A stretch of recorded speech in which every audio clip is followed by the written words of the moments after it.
যাইতাছো? আরে তুমি বুঝো না কে, তোমার আমি কই নিয়ে যেতে পারি, তুমি বুঝো না। আও। আমি যাইমু না না। যাইবা না মানে তুমি বুঝতেছো না কে, আমার তো আর এমনি আর ভালো লাগতেছে না, তুমি একটু বোঝার চেষ্টা করো। আহো, 2 মিনিট ধরো। ও কেউ অনেক।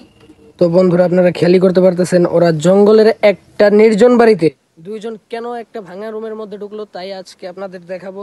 সো চলেন আপনারা আমার সাথে। এই এই এই, তারা ভিতরে কি করস?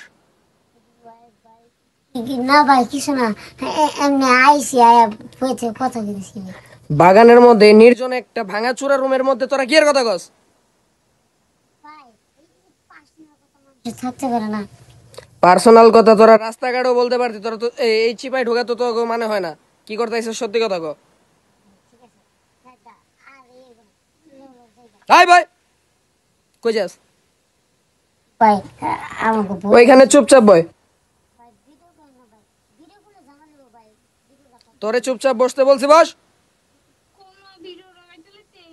ভিডিও এই আই মে, তুই চুপ। তোর বাসা কই? সাম্মি। এই তোর বাসা কই?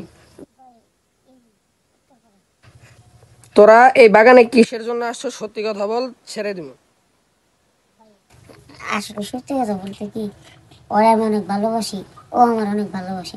মনে করেন জেনে যাই কোনো জায়গায় শান্তি পেয়ে না, এর লেগে মনে করেন যে বাধ্য হয়ে এই জায়গায় আইসি।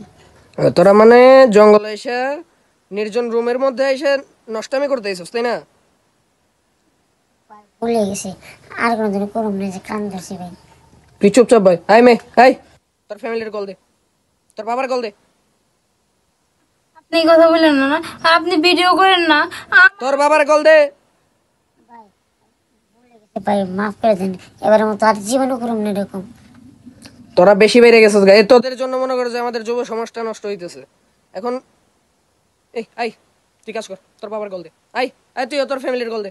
ভাই আমি এই যে পায়ে ধরি ভাই, আমি এই মাফ করে দেন ভাই, আর জীবনে এরকম ওইখানে বয়, ওইখানে বয়। আই কল দে, কল দে, কল দে, কল দে, কল দে। ভাই কইছি তো, আর জীবনে এমন হবো না। চলো জায়গা। আর জীবনে যদি তোকে এদিকে দেখি